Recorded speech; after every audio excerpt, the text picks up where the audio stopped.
जळगाव जिल्ह्यामध्ये सन 2023 मध्ये ₹1 पीक विमा या योजनेत 4.5 लाख शेतकऱ्यांनी पीक विमा काढला होता. त्यातील उत्पन्नावर आधारित 3,87,900 शेतकरी पीक विम्याच्या लाभास पात्र झालेले आहे. केळी उत्पादक शेतकऱ्यांनी 52,000 हेक्टर व 56,000 शेतकऱ्यांनी पीक विमा काढला होता.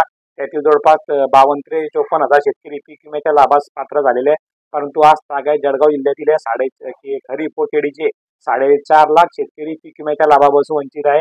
याबाबत जिल्हा प्रशासनाची चर्चा केली असता महाराष्ट्र शासनाने त्यांच्या हिश्श्याची रक्कम पीक विमा कंपनीकडे जमा न केल्यामुळे पीक विमा कंपनी नुकसानग्रस्त पात्र लाभार्थी शेतकऱ्यांना पीक विमा जमा करत नाही. खरीप विम्याचे जवळपास 523 कोटी रुपये हे अजून शेतकऱ्यांना मिळालेले नाही. तोच प्रकार कीड उत्पादकांच्या बाबतीमध्ये शासन निर्णयानुसार 18 जून 2021 रोजी शासन निर्णयानुसार पीक विम्याचा कालावधी संपल्यानंतर 45 दिवसाच्या शेतकऱ्यांना पीक विम्याची रक्कम मिळणे बंधनकारक होते. 31 जुलै रोजी पीक विम्याचा कालावधी संपुष्टात आलेला असून 15 सप्टेंबरपर्यंत शेतकऱ्यांच्या खात्यात पीक विम्याची रक्कम येणे बंधनकारक होते. आज सप्टेंबर महिना संपण्यात आलेला आहे, परंतु केळी उत्पादकांना त्यांची मदत मिळालेली नाही. खरीप पिकावाली लटकलेलेच आहे.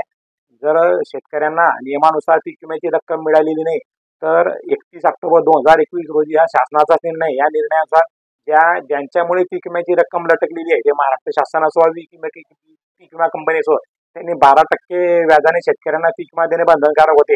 हे शासन निर्णय असून सुद्धा यांची अंमलबजावणी होत नाहीये व केळी उत्पादक शेतकऱ्यांसह खरीप उत्पादक शेतकरी हे पीक विम्याच्या लाभापासून वंचित आहे. त्यामुळे जळगाव जिल्ह्यातील 4.5 लाख शेतकऱ्यांना पीक विम्याच्या लाभापासून वंचित ठेवल्यामुळे स्वाभिमानी शेतकरी संघटनेच्या वतीने जिल्ह्यातील शेतकऱ्यांसह महाराष्ट्र शासनाचे श्राद्ध घालून निषेध करण्यात येणार आहे, याची प्रशासनाने नोंद घ्यावी.